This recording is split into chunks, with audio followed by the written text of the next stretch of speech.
once again. This is KRI TV show. I'm still your brother Darlington Nwachukwu, and here with us is still Pastor C.P. Johnson, all the way from Soul Winners Charismatic International Church here in Abia State. And he's been on this show. So when we started, we are dealing on the topic temptation. And the last time we saw what temptation is, and we read from the book of James, chapter 1, from verse 12 to 18. We read it. You can go over to the last episode to see what we said on the last episode. But today, we want to deliberate on the topic, does God tempt? This issue has been, who tempts? Some people say it's God. Some people say it's the devil. Some people say, your neighbor. Some people say human beings. And some people say themselves. So, sir, please, what is the scriptural background for who tempts? The question is, does God tempt? God does not tempt. The reason why people use the word God tempts is when you read in Genesis about Abraham, when God tested Abraham. But the word used there was tempt. So, but people couldn't understand the content of that action. So God does not tempt, because tempting is to provoke somebody to do wrong. To do wrong. But God can never tempt you to do wrong. He can't provoke you to do wrong against himself. No, or against someone. So anyone who is tempted should not say that it is God that tempts him. Devil tempts, but he uses man's desire. Yeah. Like what happened during the time of Jesus. Yeah. The devil flied on the platform of his desire to penetrate.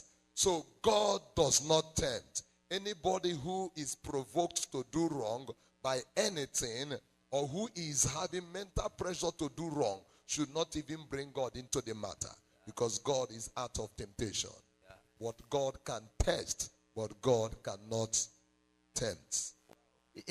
These have been issues. Some people say, God actually tempted me to know whether I'll fall victim of this sin. You see somebody who fornicated. He said, it was God that tempted me. Another person who didn't fornicate say, God tempted me, and thank God I begin to question, if your real father can actually do that, he wants you to fall a victim so that he will punish you. No. Actually, that's why we saw it. James chapter 1 verse 12. It says, verse 13, it says, let no man say when he is tempted, I am tempted of God. Yes. For God cannot be tempted with evil, neither tempt it any man. So the Bible is emphatical about it. It says God cannot. The word cannot is what we are going to mark on. Yeah. God cannot tempt you with evil. No. Remove God out of it. Bring your person into it. Yeah. Because sometimes we say the devil cannot walk on the platform without your own personal agreement. Yeah. It is like when your heart is full of evil, the devil will use the platform to bring forth evil. Yeah. As Jesus Christ said, as a man thinketh in his heart. Yeah. Yes. So the thought in the heart of man is what brings man to that. Yeah. So the thought is the tool. Is the tool. Just like Jesus was hungry. Yeah. Jesus was hungry. Yeah. And there was a stone. Yeah. And inside of himself, he was hungry. So that hunger is now a tool on which the devil now brought forth the temptation. Yeah. So that means you are the one that provides the tool. The tool, yeah. Yeah, and I want to bring in something that will be important to people to hear about the word temptation. Because we are having a problem in this issue of temptation. Okay. I told them, a man who is already evil, by not being born again, has already the nature of the devil. Yes. To me, I don't say he is tempted. Yeah, that's his it nature. is a righteous man that can be tempted to do wrong. Okay. But someone who is already having the tendency of evil, there is nothing that will come out than evil to come out. Yeah. Okay, so the only person that can be tempted is actually a righteous man. The one who is born again. Yeah. Because by nature, that one is in sin. Just like a madman. It won't be.